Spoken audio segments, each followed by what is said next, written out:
میرے بھائیوں، دوستوں اور بزرگوں، آج میں آپ حضرات کے سامنے ایک چیز بیان کرنے لگا ہوں جو ہمارے معاشرے کے اندر بہت زیادہ پائی جاتی ہے، لیکن انسان اس کو دور کرنے کی کوشش بھی نہیں کرتے۔ تو اس لیے آج اپنی زندگی کو بدلیں اور ان چیزوں کو ختم کریں اور سکون کی زندگی حاصل کریں، کیونکہ انسان کی زندگی کا دار و مدار معیشت پر ہوتا ہے۔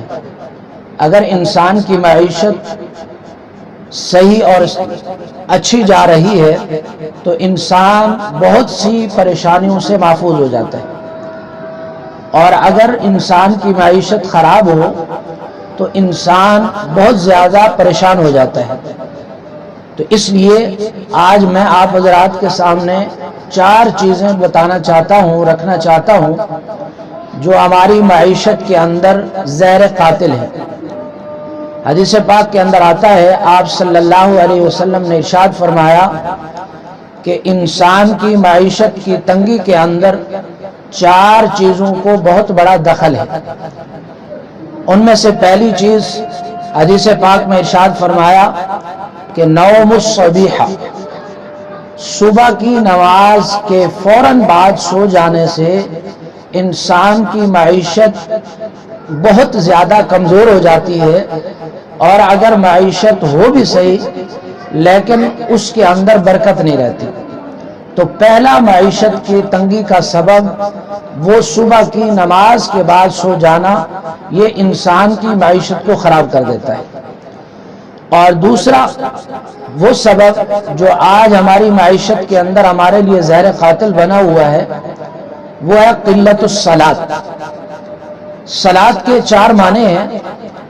اگر اس کی نسبت اللہ کی طرف ہو تو اس کا معنی ہے رحمت، حضور کی طرف نسبت ہو تو اس کا معنی ہے درود، اور اگر کائنات کی ساری چیزوں کی طرف اس کی نسبت کی جائے تو اس کا معنی ہوتا ہے دعا، اور اگر بندے کی طرف اس کا معنی ہو تو اس کا مطلب ہے استغفار۔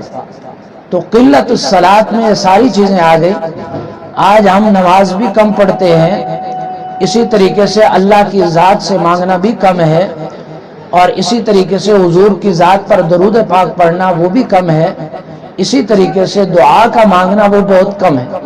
تو اس لیے یہ دوسرا جو سبب ہے قلت معیشت کا، وہ ہے قلت الصلاۃ۔ اور تیسرا فرمایا کہ والکسل، سستی۔ سستی ایک ایسا عمل ہے کہ جس سے انسان کی معیشت بالکل خراب ہو جاتی ہے۔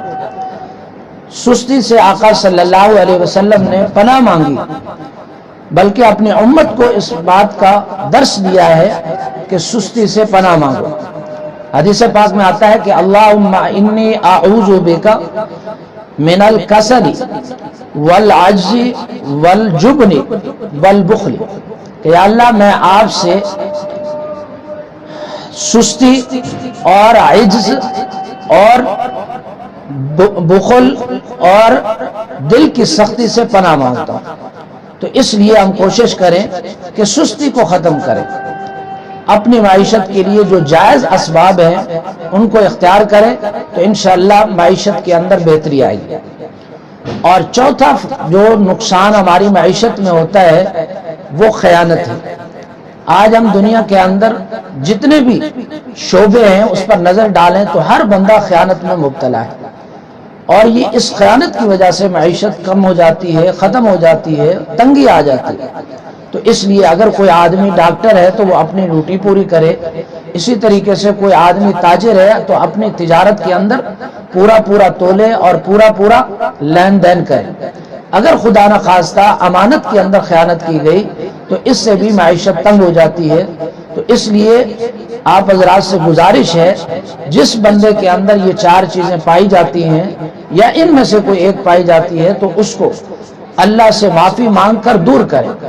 تو مختصر خلاصہ یہ، پہلی چیز معیشت کو تنگ کرنے والی وہ ہے صبح نماز کے بعد سو جانا، اور دوسری چیز وہ ہے کم نماز پڑھنا، کم درود پاک پڑھنا، اور کم دعائیں مانگنا، اور کم اللہ کی رحمت کو مانگنا، سوال کرنا۔